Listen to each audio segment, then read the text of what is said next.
സംസ്ഥാനത്ത് പച്ചക്കറി വില കുതിച്ചുയരുന്നു. തമിഴ്നാട്ടിൽ കനത്ത മഴയെ തുടർന്ന് പച്ചക്കറി വരവ് കുറഞ്ഞതാണ് വിലക്കയറ്റത്തിന് പ്രധാന കാരണം. മുരിങ്ങയ്ക്കായ്ക്ക് മൊത്ത വിപണിയിൽ 250 രൂപയായി. പയറിനും ബീൻസിനും കിലോയ്ക്ക് 80-നടുത്താണ് വില.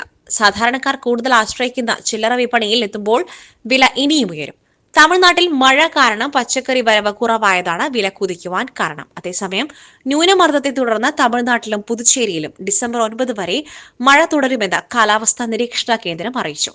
ന്യൂനമർദ്ദം ഒരേ സ്ഥലത്ത് തന്നെ തുടരുകയാണ്. ഇതുകൊണ്ടാണ് മഴ തുടരുന്നതെന്നും കാലാവസ്ഥാ നിരീക്ഷണ കേന്ദ്രത്തിന്റെ അറിയിപ്പ്. ഇപ്പോൾ തുടരുന്ന ന്യൂനമർദ്ദം അതിതീവ്ര ന്യൂനമർദ്ദമായി മാറുവാനും സാധ്യത. ചെന്നൈ, ചെങ്കൽപ്പെട്ട്, കഞ്ചിപുരം, കൃഷ്ണഗിരി, ധർമ്മപുരി, തൂത്തുക്കുടി, രാമനാഥപുരം, തിരുനെൽവേലി, കന്യാകുമാരി തുടങ്ങിയ ജില്ലകളിലും വരും ദിവസങ്ങളിൽ കനത്ത മഴയ്ക്ക് സാധ്യതയുണ്ടെന്ന് കാലാവസ്ഥാ വകുപ്പ് അറിയിച്ചിട്ടുണ്ട്.